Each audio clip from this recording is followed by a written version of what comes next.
It's the night before elections on the streets of Bulawayo, the second largest city in Zimbabwe.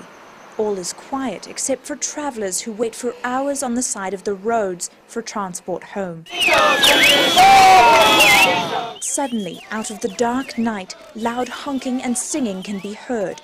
It's a mobile political rally, a procession of cars with opposition party members, the Movement for Democratic Change, or MDC, hanging out the back. They sing their political songs, gesturing their hand symbol, the open palm, at passers-by. We follow them, and the further they go, the more cars join in the procession. This is not a normal scene in Zimbabwe. Political activities such as rallying and campaigning have been banned for the last few elections by the ruling party ZANU-PF under the country's president, Robert Mugabe. This election is different, however. Faced with international pressure, President Mugabe agreed to allow some campaigning and rallies, although they must be cleared by police. Who can I trust? He did not, however, comply with other suggestions to allow in Western journalists and Western poll observers, so much of what we shoot is undercover and illegal.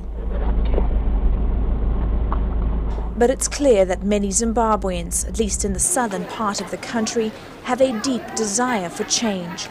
With 80% unemployment, a massive AIDS pandemic and a currency inflation of over 100,000%, it's easy to see why. The average Zimbabwean is a decent human being like anybody else, like anyone in any part of the world, and we desire freedom. We require as much assistance as is possible.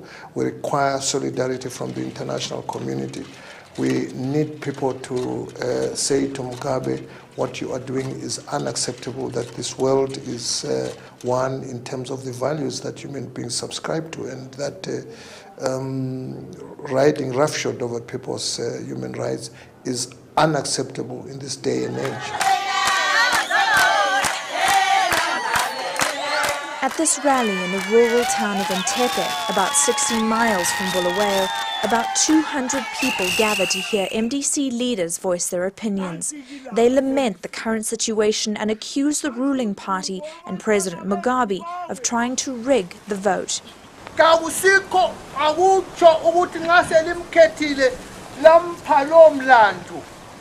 One elderly woman clutching a half-filled bag of rice gives her reason for supporting the opposition. I'm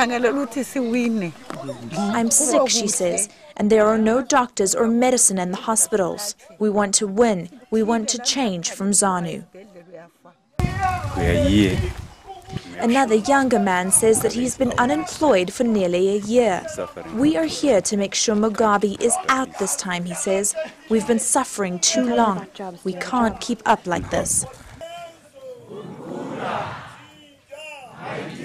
Zimbabweans like these will take to the polls Saturday to vote for their president, parliamentary members, senators and local councillors.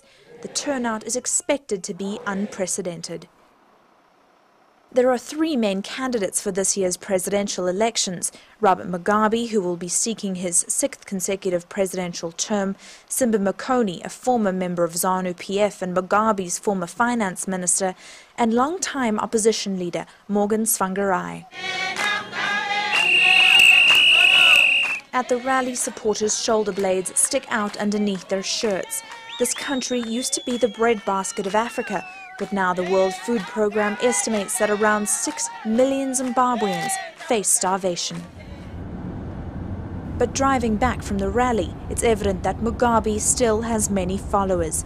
Truckloads of ZANU-PF supporters are constantly seen around town, as well as thousands of posters of Mugabe, his clenched fist held high.